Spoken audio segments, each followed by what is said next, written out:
Hello and welcome to the Food Freedom Podcast. This is a podcast to help you find peace with food and overcome disordered eating. I'm Harriet Frew, aka the Food Freedom Coach, and I'm really excited to share with you all kinds of stories, tips, information and guest interviews to help you on your journey in finding peace with food. So thank you so much for listening today. Now today I'm really excited to have another guest on the podcast, and today I'm speaking to Carolina Mountford.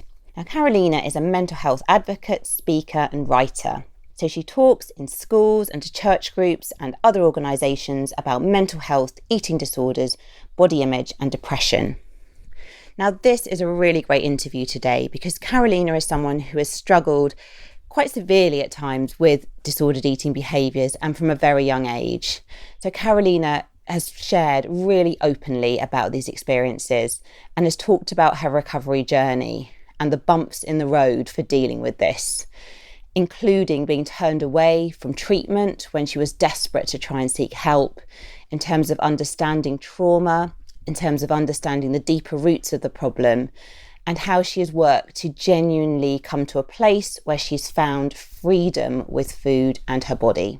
So I know you're going to enjoy this episode. Carolina is an incredibly inspiring and passionate person and gives such encouraging messages.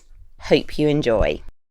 Hi there, Carolina, and thank you so much for coming on the podcast today. Good morning, Harriet, and thank you so much for having me. Lovely to sort of be here with you virtually. Fantastic. So, Carolina, could you tell us all a bit more about who you are and what you do? Yes, of course. So I'm Carolina. I'm a wife of one, mum of two, and I'm a mental health advocate. I sort of speak to groups of children in schools, and actually I do sometimes speak to the staff. Yeah, and I sometimes speak to church groups, and I talk about mental health, eating disorders, body image, trauma, depression, sort of a number of issues that are sort of relevant to that particular group. So Carolina, I know one of the reasons that I've got you on the podcast today is because I know you've got a really interesting story to tell and you've overcome a lot of, issues with eating and body image. So can you sort of tell me a bit about kind of, when that all started and when you first had issues with food and your body? Yes. So I was quite young, I would think, and I was getting teased and sort of called names at school, and which I found difficult, but I think I thought that happens to everyone. I don't know. And I'd lived with it for quite a while. And then one day I remember I was at home and we were sitting down for a meal, and my mother sort of announced that she was putting me on a diet. And I thought, oh, that feels sort of strange. But I felt, oh, well, if the children at school are saying these things to me, and then my mother is putting me on diet, then those things therefore must be true. But I was only 9, and I remember thinking that was the first time I sort of consciously recall feeling that there was something innately wrong with me and with how I was and how I looked. It's so sad, isn't it? I think it's such a young age, isn't it, to be kind of, to be made aware of your body and also to be put on a diet. And so was your mother's decision then as well, was it because as well, was she aware that you'd been being teased, or was it sort of in relation to that? I don't think so, because I don't remember really sort of talking to her about it at the time. And we had, or maybe she did know, I mean, we had an amazing nanny who adored me, and I don't remember, but it's possible I said something to the nanny and then she told my mother, but I certainly don't remember that. But what I do know is that my mother values, even to this day, appearances, and a conversation about anyone rarely happens without her mentioning someone's appearance. And that's always been the way. And, growing up, it was very much presenting this sort of perfect front to the outside world. And that was as much emotionally and psychologically as well as physically. Yeah, appearances were just, and they still are to her, very, very important. Yeah, and so I think that I felt I'm not meeting up to her standards, I suppose, when I was, when she put me on that diet. I didn't look like the perfect little girl that I think maybe she was hoping for. Well, it sounds so tough, doesn't it? Because it sounds as well like that kind of perfection almost and what she was expecting. It Yeah. wasn't just well just how you looked. It was kind of like the whole package, wasn't it? Really about how you presented yourself to the world. Um, Absolutely. Yeah. mm.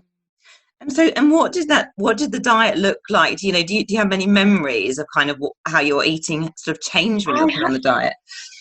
I have more memories of how I felt, I think, than the diet itself. I think I may be mistaken, but I think she'd cut out carbs. I remember there was something about rice on the plate or not being on the plate. And that was her way of saying, no, no, no, you can't have that because you're on a diet. So I think she even, then started cutting out food groups entirely. I was never conscious of her modeling bad eating habits. And I know at the time, I remember that she did exercise classes at home. But people do it now, so do Pilates or whatever it is. So, and at the time I didn't think it odd, but I did think it odd that I was being put on a diet, and that was what felt very strange and alien and uncomfortable. But it also set in me that being slightly overweight, which I probably was, but that it wasn't okay, and that's kind of that was the beginning, I think, of everything. Sure. Like it's so sad, isn't it? I guess in a way that just from that such a young age, at the age of 9, that you became so acutely conscious of your body. Because I guess, for a lot of 9-year-olds, hopefully they might be kind of just very body neutral and just not even had a thought about their body or Absolutely. Yeah. yeah, it's a very young age, isn't it? Yeah. Um, so, and I understand as well, Carolina, that you moved around a lot as a child, and that was quite challenging for you. Is that right? Yeah, we did move a lot. By the time I was 13, I had lived in 5 different countries and been to 8 different schools. Sort of across the Atlantic every few years. And actually, even in one of those moves, we landed in a country where I didn't even speak the language. And I was put into a local school. It wasn't, as we waited for a school place to become available at the British school, which is generally the sort of school I was at wherever we lived. But invariably, when we first arrived in a country, there was not always a place available. So whilst we waited, I was put into the local, in this case, a Dutch school in Holland. I didn't even speak Dutch. My father was Dutch. So I recognized a few words, but I could not communicate when we first arrived. And yeah, so that's, I look at my son now, my eldest, I think, gosh, by the time I was your age, all this had happened. And, children are adaptable. Children do adjust reasonably well to change in general. But I think that was a little excessive. Mm, yeah, and it's sure. Well, it must have just been so hard to just ever feel that kind of security in your friendships, or Absolutely. yeah. So, and Yeah. what happened as well, sort of, with your relationship with food and your body, kind of when all of that was going on? I certainly sort of more towards the latter part of all those moves around. I noticed I did start to feel very guilty when I was eating, or if I was eating around other people. I thought people were always looking at my plate and what I had on it, and I just became very uncomfortable in my own body. And then as the teenage years came, I deliberately started dieting more. But again, what strikes me more from my memory is the emotional side of it, is how much I disliked myself and Mm. how insecure I became. Hmm. And yeah, I was certainly sort of 11, 12, 13. I remember being very body conscious, and not in a good way. And just, yeah, that self-loathing, that self-hatred was beginning to grow quite noticeably. Yeah, and just generally feeling very uncomfortable around food and thinking everyone's watching me. Yeah, and I think then I sort of started being a bit more deliberate about my food choices and started restricting. Yeah, because I think all those moves are deep, as you said, they are deeply unsettling, and Mm. you can't form long and trusted friendships with people. And I'd arrive in a country and think, or in a school, I think, well, I don't know how long I'm going to be here for. So after doing that a few times, you sort of stop making the effort. Yeah. It's just too exhausting starting all over again every 2 years or so, and yeah, you sort of give up a bit. on the whole sort of social side. And of course that then has effects on the relationships, and people therefore don't make an effort with you, and then you get into this spiral of nobody likes me, and then you think it's because of what I look like, and you just, it all becomes so sort of distorted and horribly twisted. Yeah, I mean, there were, it wasn't all bad there, as a consequence of all those moves.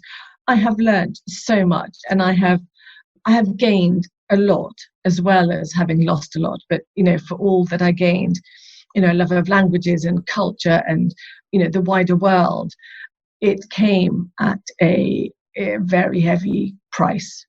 Yeah.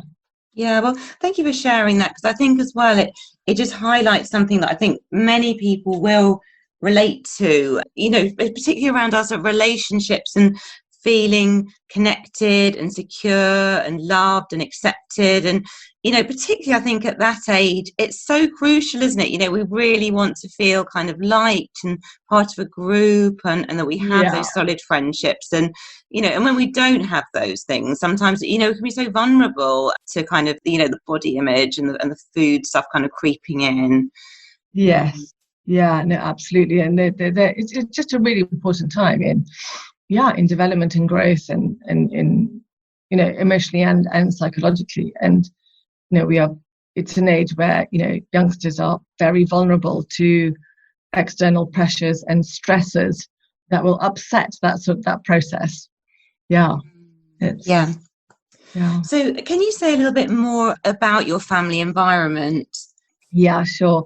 So as I said, appearances were very important to my mother, but it wasn't just appearances. And growing up, I never felt good enough. I didn't feel I was thin enough or clever enough.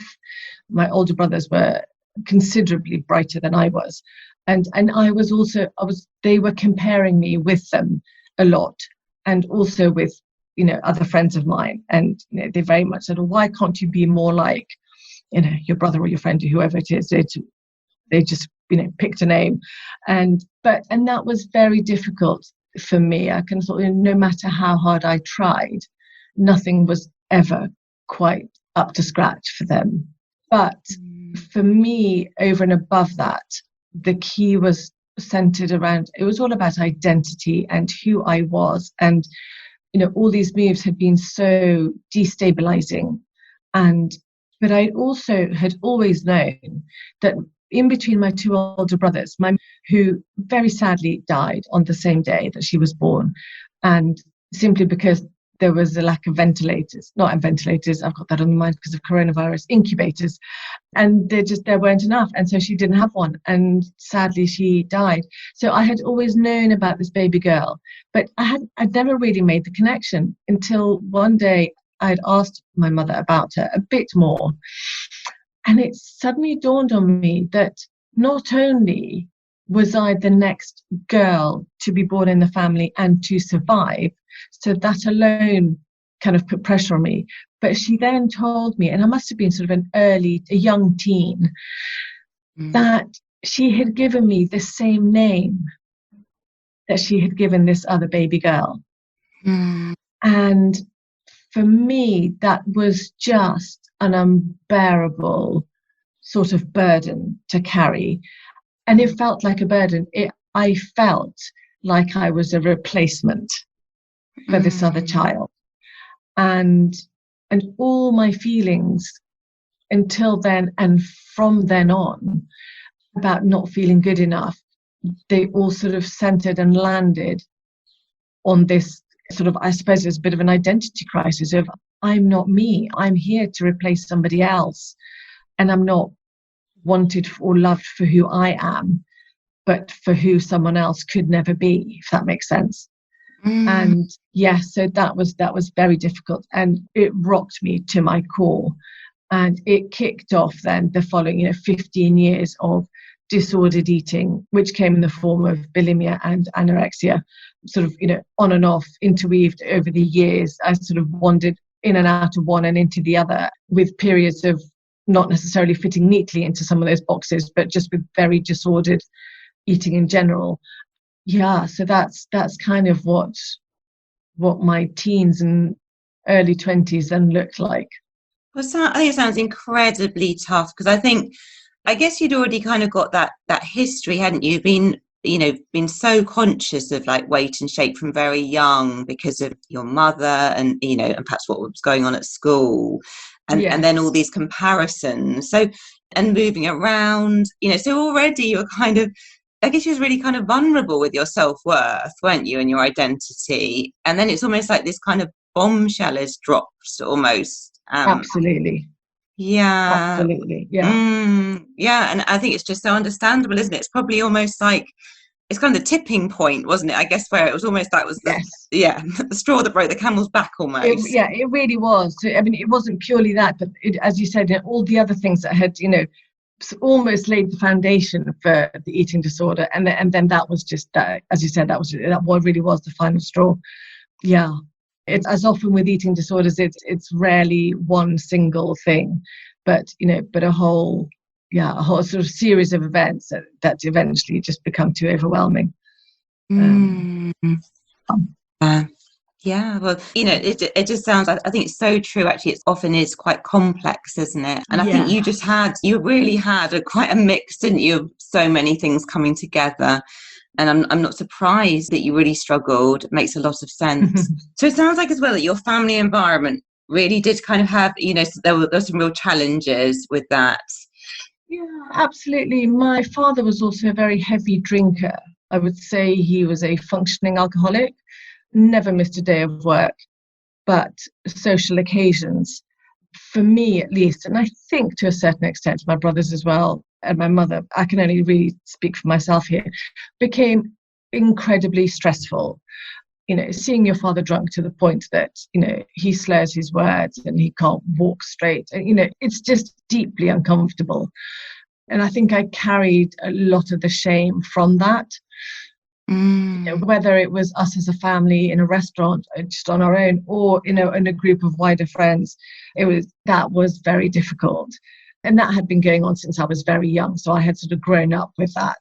But as I said, during the day, he was fine. It was only in social situations, and so we kind of lived this sort of bizarre life where I almost felt bad thinking that of him, because I thought, well, your character, not caricature, that's perhaps unkind, but this notion that's often portrayed in films that alcoholics, they all start drinking at first thing in the morning out of a brown paper bag. That's not the case. And so, but of course that's what's portrayed, and so when that is not what is presented to you, you find it hard to reconcile the two. There's a discrepancy there, and so that was confusing. I couldn't quite put a name to it. So that was very testing. And for all of us, I know my mother found it incredibly difficult.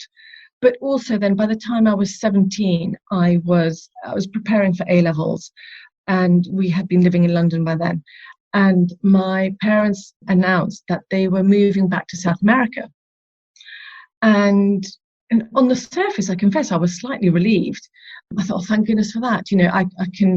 I always felt so anxious and so stressed, and this permanent pressure to perform and excel and never meeting that standard, was always on me. And actually, by the time I was doing my GCSEs the year before, I was in a GP's office, and being sort of officially diagnosed with stress and anxiety. And so at 17, when they said they were going, I kind of thought, actually, do you know what, that is coming as a bit of a relief on one level.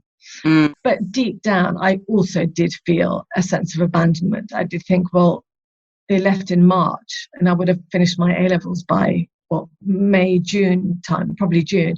And I did wonder, why couldn't they wait just, a few more months, and then I could go with them?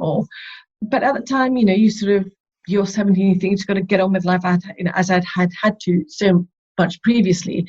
And I just put up this wall around me, and I said, it's fine, actually, it'll be great. I've got my own space. And I was a very conscientious student. I knew the subjects where I really had to work hard at. I knew the ones where I was naturally good at.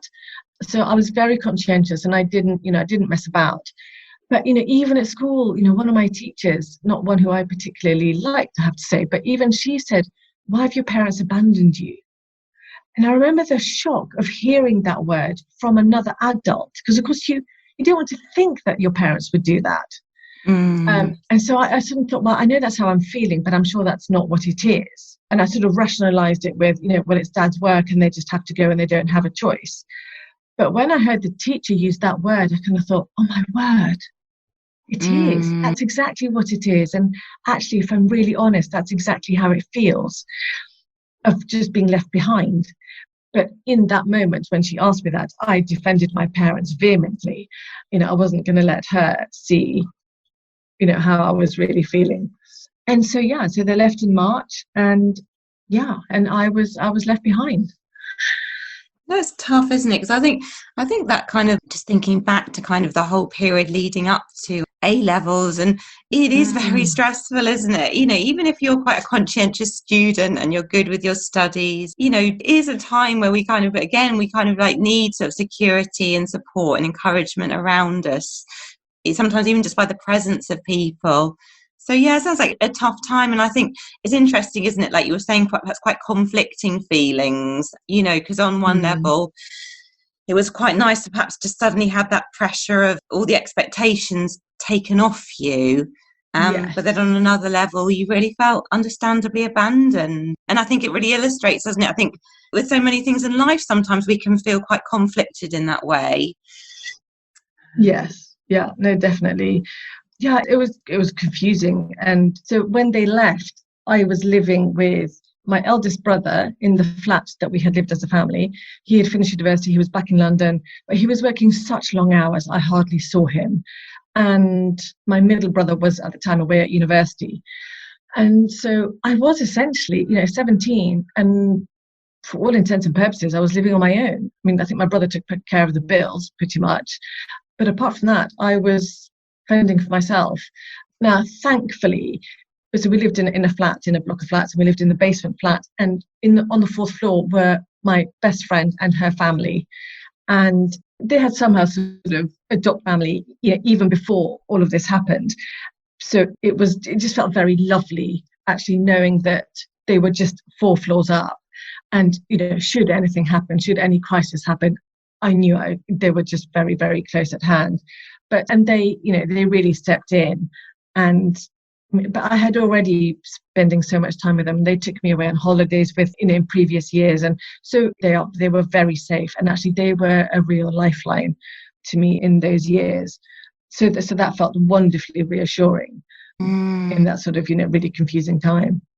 Yeah, no, sure. Well, I mean, how wonderful actually that you had your friend and her family there. Yeah, I think lifeline is the really kind of, appropriate word there. Yeah. Oh, yeah. No, that was very special. Yeah. So did you seek help for your eating at that point? I didn't seek help until sort of my early 20s, and I was living in Luxembourg at the time. I had, as these things do, they sort of pile up and pile up. And I accepted a job in Luxembourg, thinking it was, the wise career choice to make. Deep down, I was running away from all my problems. But of course, you can't do that. And so they followed me to Luxembourg. And things sort of began to spiral out of control when I was there. And my eating was really bad, and I was drinking. My best friend's mum, the family who lived upstairs, who I had confided in several years previously, and I was still in touch with her, she then said that she was very worried about me, and she was going to try and help me and find a therapist in Luxembourg. Now, Luxembourg is a really tiny country, and B, it's a very conservative country. So trying to find a mental health expert in eating disorders was very challenging. And eventually she did find someone. And so I made an appointment and I went to see the psychiatrist. And yeah, it was extraordinary. It was sort of my first exposure, if you like, an experience of therapy as an adult. And it was, well, I'll just tell you the story. I went to see him, and I was in the waiting room, and there were some slightly unusual magazines, on the coffee table. And I went in and I sort of told him, potted story of what I was feeling and what I was going through and what my life looked like and the eating. And my homework was to go and to look at porn. And he actually gave me some pornographic magazines. And he said, go and look at those. And my jaw dropped. And And I genuinely, and I said, I'm sorry, what? And his theory was that I mean, it was so superficial in a way. I didn't like how I looked. This was his interpretation. I didn't like how I looked. But men liked women who were featured in these magazines, who are not your, very athletic looking, thin, skinny, muscular, and curvy. And therefore, that should make me feel better. That was his treatment plan. And I just walked away. And I actually said to him, I said, I'm sorry, do you think that I'm here because see my purpose in life as being sexually pleasing to men? And it was this sort of horrific moment, actually, that there are people out there, not least adults and professionals, who actually held that view. And despite the fact that, I found, pornography deeply offensive, but yeah, that was my first experience of it. And I thought, this is not for me. And so I took magazines and I dumped them on the coffee table that I'd been sitting at, an hour earlier, and never went back. It was horrendous. And then, fast forward, my friend's mum then became increasingly worried and actually, for all intents and purposes, sort of staged an intervention. And my mother came over from South America, and we then moved me back to London. And I sought help again. But as many people are, tragically, I was turned away by services for not being ill enough. And we all know what that does to someone with eating disorders when you're told actually you're not sick enough to get treatment. And so I went down the private route. I thought, well, I think there's something in me that kind of knew, I know I really do need help. My life is sort of falling apart here. And so I went down the private route. At the time, I was very fortunate to have private health insurance, and I found a hospital. They were ready to admit me, having done all the preliminaries and all the assessments. And I've spoken to the insurance company twice already, and they'd confirmed it. The day before my admission, I had my suitcase packed out, everything ready. And I thought, I'm just going to make one last phone call, also sort of a compulsive check. And the lady on the phone said, oh, hang on a minute. Actually, no, you're not covered. That's a long story, which I won't bore you with. But again, I kind of felt, I just felt the carpet, pulled out from under my feet, the rug pulled out from my feet. I thought, my heart just sunk, and I just had this sort of big hole. And I just thought, I don't know what I'm going to do. I'm absolutely stuffed. I've exhausted all options. I have nowhere else to go. The NHS won't have me. I can't afford private treatment, on my own. And then that combination just made me feel like I was a fraud. Like I thought, well, maybe I'm not really sick. Maybe I'm really sick in my head and I'm making all this up, and maybe that's the problem. And I just became so confused, and I thought, well, I can't even have a proper eating disorder. Like I'm not even doing that properly. Yeah, and I know that's not unique to me. Sadly, that's far too common an occurrence. And so I was left at this sort of crossroads of not really knowing what to do. Yeah, I think just how tough, because it sounds like, you were actually being really very proactive in trying to seek help, and you were being, you're willing to kind of try things, weren't you? And kind of knocking on the door and getting turned away. And then obviously getting these messages, that feeling that you weren't ill enough, and I just think, I'm sure many people do relate to this. And it's just so incredibly frustrating and also damaging, isn't it? Because I think, we all know early intervention is so important. And yes. the longer you kind of live with an eating disorder, the harder it can be to turn things around. Yeah, absolutely. Yeah, I think by this point we were nearly hitting the 15-year mark of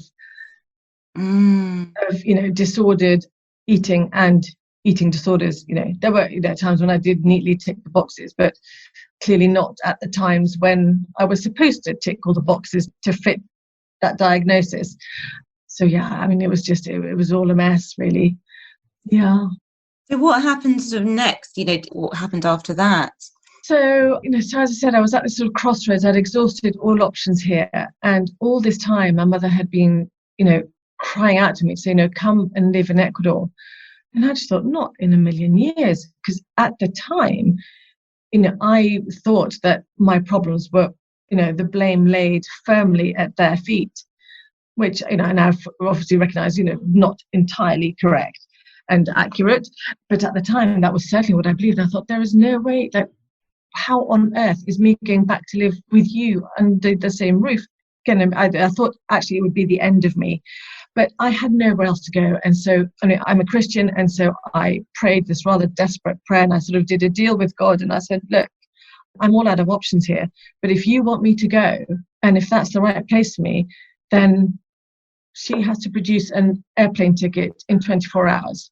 I was never thinking in a million years that would happen. But sure enough, that's exactly what happened. The next day, she just appeared with this plane ticket. And I just thought, oh my word. And I did get very fearful, and I thought, I've got to do it. I have nothing else. I have nothing. And so I went, and I packed my suitcase. Half of it had books. I thought, that's all I'm going to do. I'm just going to hide in my room, and I'm just going to read and read and read and read until I'm allowed back. I took my Bible. My other half of the suitcase was divided between a quarter of it was packed full of laxatives, and a quarter of it had clothes. And that we would try this for 3 months. That I would go for 3 months. And if it wasn't working, then I could come back. And so I went, and I cried every day for 3 months. And at the end of the 3 months, I said, we said 3 months, it's not working. I want to go back. And they said, well, you can't, because your ticket expired yesterday. I just thought, how could you do? I was so shocked that they would do that and not have a conversation like, a week before, and have a grown-up conversation of, well, how do you think this is going, sort of thing. And I said, well, fine, I'll buy another one. And they said, well, you can't, because we've cut up your credit card. Which, in all fairness, they were right to do. I was in debt, and they had bailed me out many times. And so I did understand why they did that. But of course, my heart just sunk. I thought, I am completely at their mercy now.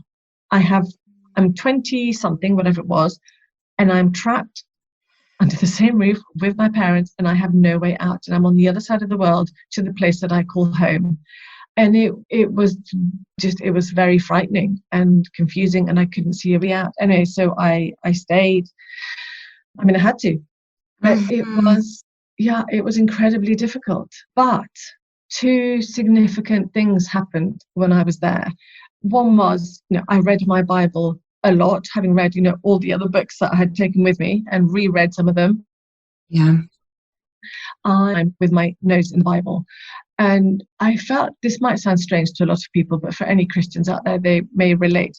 But I felt God say to me that what I was doing with my eating disorder was that I was essentially telling him, creator of the universe, amazing Father God, that I thought that what he had created me was rubbish, and that I could fashion myself a much better body. Thank you very much indeed.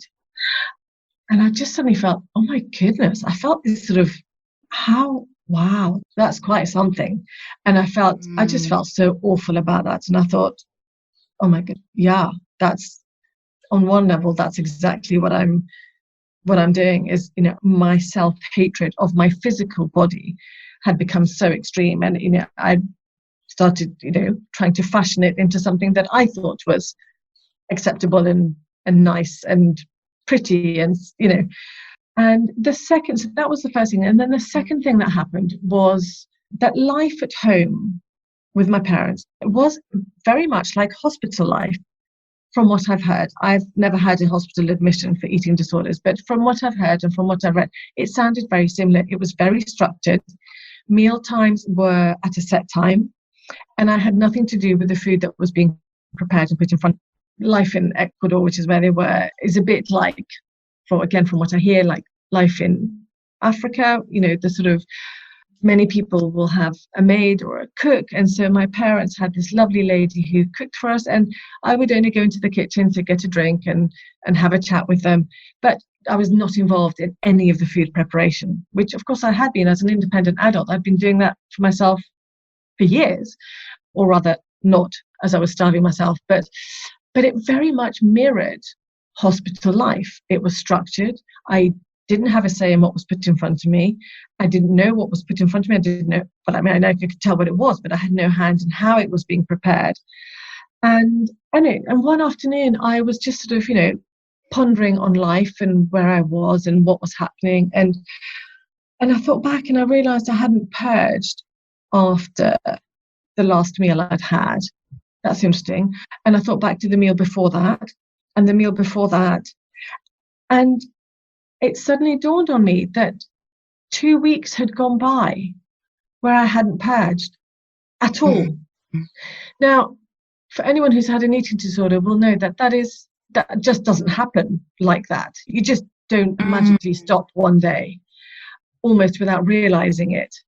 And if you manage to do it at all on your own, it is with, through gritted teeth and sitting on your hands and doing whatever it takes with every ounce of willpower in your body. But it wasn't. I just hadn't done it. And I saw that as, a miracle, because there's no way I could have done that naturally. And so those two things combined kind of set me on a slightly different course. And I think it took me off that very self-destructive path that I would have continued to head down had I stayed in London with no help, which is the situation that I had faced previously. And so that was sort of the beginning of recovery for me. Sure. And not a way that I would ever have scripted it myself. In fact, it was probably as far from what I would have imagined it to look like as it possibly could be.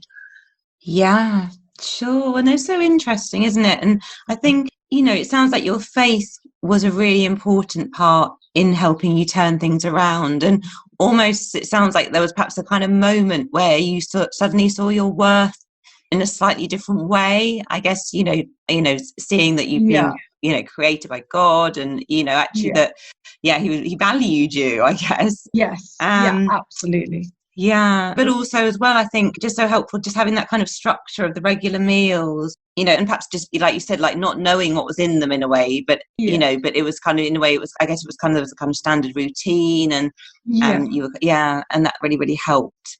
Yeah, both of those were absolutely true. And my faith helped enormously. Having said that, at the time I was clinging on to it by a thread. I was, for years before I'd been questioning, where God was. I had this, amazing, really strong kind of fervent faith. I was hanging on by, a very, very thin thread. But, God mercifully showed up and worked things out in his own way. But I also definitely think that not having to think about the meals and having that structure that was in place was immensely helpful. Yeah, just knowing that it was just one less thing I had to think of. Was very, very helpful. Yeah. And then I understand as well, you finally found a helpful counsellor, did you? I did, essentially. And yes, I found a brilliant counsellor who I trusted and felt very safe with. And so we started, but this came years after. So I came back from Ecuador in the autumn for my brother's wedding. And then I had years of kind of just living, just sort of managing. And I think, as many people do, my eating was still somewhat disordered. I would still restrict and I would still, it wasn't extreme, but it was undoubtedly disordered and rather chaotic for sure. But years later, I eventually found, and I can't remember what prompted me. I think I just knew that I had stuff that I hadn't dealt with. And so I found this brilliant counsellor and we were working through, that was key in my recovery. But I had to try a few, I had to try the one in Luxembourg, I had to try some others, and there was one in London that I tried, and we were sitting in, from memory, it was this really big room with big white walls, and there was nothing else in the room except these two chairs that were spaced quite far apart. It was almost out of some 1960s film. And I just thought, this just feels really odd and I don't feel comfortable at all. And that's not an environment that's conducive to making yourself vulnerable with another person. And so, you really do have to persevere to find the right therapist. And it might be the first one that you come to, and it might be the fifth one that you come to. But finding the right one was absolutely crucial to my recovery. Also, my biggest relapse was whilst I was working with that particular counsellor. And we were working through a traumatic incident. I had been raped many years before, but I hadn't told anyone. I told one person who was very close to me, but we never spoke about it. I almost sort of just mentioned it almost in passing, but not quite. And I sort of said briefly what happened, and then it was never spoken of again. But I sort of felt I had to tell somebody until I started working it through with this counsellor. And it was whilst we were doing that it was so traumatic, and I relapsed really badly into anorexia. I'd also been made redundant at the same time, so I'd lost my job, but still having bills to pay, and I was also having sort of suicidal thoughts. It was just all too much. Yeah. Yeah, well, it sounds like you were dealing with, such a lot then. And I think you were, obviously very brave to talk openly about that trauma. That, it sounds like there were so many other things you were dealing with as well. And, it sounds like almost kind of, again, it's quite overwhelming perhaps to open that up on top of everything else. Yeah, I mean, I was processing the rape, and that in itself is huge. But I'd also lost my job. I was in debt, and I just saw my life falling apart again. I was exhausted from trying. I was exhausted from life and everything. And I was barely functioning at this point. I remember at one point, I was sort of, in my bedroom, on my bed, catatonic, rocking, clutching my knees and literally just rocking backwards and forwards. And my counsellor then explained that it's your brain shutting down and it's going into sort of self-preservation mode. Because it did sort of scare me. I did think, oh my God, I mean, this is really what you see in films. And even despite having studied psychology as a degree, it just rang alarm bells in me. But it was just, my brain was in overload. But again, my faith and my counsellor and a few, faithful friends kind of helped me through.